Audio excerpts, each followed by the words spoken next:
सभी को नमस्कार। इस समय हम हैं जनपद संभल के भवालपुर क्षेत्र में।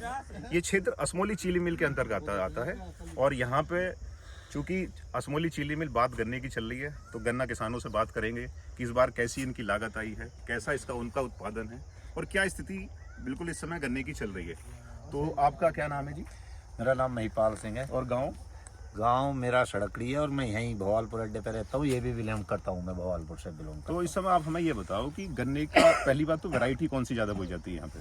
यहाँ तो यूपी 38 ही मतलब 38 था 0238। चलो कोई बात नहीं, मतलब यूपी 38 में 38 ही ज़्यादा हाँ, बोया जाता है। पर यूपी 38 हमारा नंबर है भाई, ये तो प्रदेश का नंबर है, हमें 38 ही मिला हुआ है 38। तो इस समय जो इस वैरायटी की यूपी 238 की जो उत्पादन वो कैसा है इस बार? उत्पादन तो सब 35-40 का नजर आ रहा है इस बार तो। 35-40 बहुत है, बहुत सारे रोग है। हाँ बहुत सारे लोग हैं। और पिछली बार लगभग कितना उत्पादन होता था? पहले तो लोग बाग भाई कुछ तो लोग 100 तक भी बताते थे, पर मेरा मानना था 60 के आसपास का जो एक एवरेज निकल के आता था वो हाँ, 60 का 60 आता था। और इस बार जो है लगभग 60 का, मतलब वो 30 का एवरेज आ रहा है, तो यानी कि लगभग आधा उत्पादन है पिछली बार से।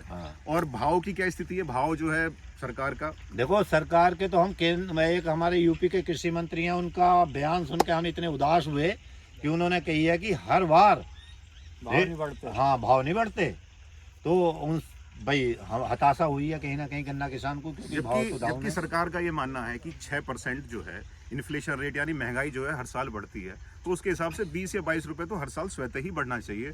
और जैसा कि आप बताते हो कि भाव जो है हर साल नहीं बढ़ता, मतलब एक ऐसा कुछ प्रक्रिया सी बन गई कि जिस साल भी चुनाव हुआ करेंगे उस साल ही जो है गन्ने का रेट बढ़ा करेगा। तो फिर ये खर्चों का कैसे होगा? क्योंकि ऐसे तो फिर ये परचेजिंग पावर हमारी कम होती चली जाएगी। जो भाव जो सामान हम आज 100 रुपए में खरीदते हैं, अगले साल को 106 या 107 में खरीदना पड़ेगा। किसान तो फिर धीरे धीरे कमजोरी होता चला जाएगा आर्थिक रूप से। बिल्कुल बिल्कुल, गन्ने की फसल देख लो तुम पीछे, बिल्कुल देखो सूखी पड़ी है कहते हैं। हाँ बिल्कुल, क्योंकि अब आप ये भी देख सकते हैं कि इसमें बताओ अब इसमें क्या उत्पादन निकलेगा। ये खुद ही देखने में लग रहा है कि इसकी उत्पादन क्या होगी। मुश्किल से 30 या 35 का मुश्किल से निकलेगा, और हो सकता है 30 से भी कम का रह जाए। तो किसानों के सामने बहुत विकट परिस्थितियां हैं। उन्हें अपना मकान की टूट फूट भी करनी है, बच्चों की शादी भी करनी है, जो लागत वैसे होती है, बीमारी भी है। तो ऐसे में कैसे डील करेगा सब किसान ये ऐसी हालत में? बताओ जी। देखो जी, कोई डील वील नहीं होने का। जो किसान की हालत है, कोई भी सरकार आ जाओ कोई सुधार करने वाली नहीं है। गन्ने का रेट ये बढ़ाने को तैयार नहीं। पिछले साल हम सोच रहे थे कि लगभग 40 रुपए तो बढ़ा ही दे सरकार, लेकिन पिछले साल तो इतनी उदास इतने उदास हुए, हम इतने उदास हुए कि 25 रुपए सुनकर तो ऐसा लगा जैसे कि बेइज्जती होगी किसान की। एक तरीके का थप्पड़ मार दिया, लो 25 रुपए दे दिए तुम्हें, जैसे कि हमें दान दे दिया हो। जबकि गन्ने का रेट अब से पहले 400 होना चाहिए था। और इस वक्त तो जो अब स्थिति चल रही है, इस वक्त तो सरकार को बढ़ा के लगभग 450 पौने 450 कम से कम होना चाहिए। वैसे अगर 25 रुपए बढ़ा भी दे, पर मुझे ऐसा लगता है जब उत्पादन ही हमारा आधा हो गया तो किसान तो बहुत ही हाँ वो तो बिल्कुल जी बिल्कुल। अब ऐसे में ये सारे खर्चे आप बताओ कैसे डील करेगा किसान डील? मतलब खर्चा क्या तो मरने वाला ही है, और खर्चा क्या करेगा?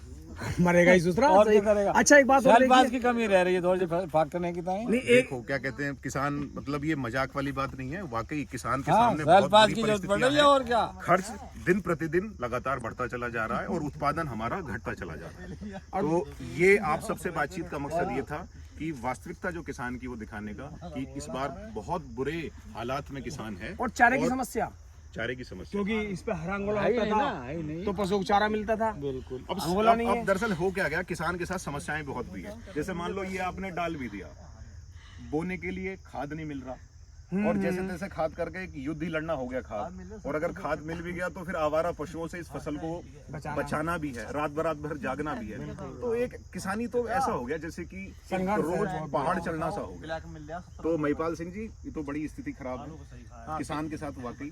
आपको ऐसा लगता है कुछ ऐसा समय आ गया अब हमारे लिए कि किसानी के साथ साथ हमें कुछ ना कुछ साइड में ऐसा करना पड़ेगा, तभी हम जीवित रह सकते हैं? देखो ये जो लोग, ये तो सरकारें मान ही हो रही हैं कि जहां हमारे किसी न किसी परिवार में किसी बच्चे की या किसी की नौकरी है तो वो थोड़ा परिवार संपन्न महसूस हो रहा है, और उसी का रेशो इन्होंने मान लिया कि किसान तो संपन्न है।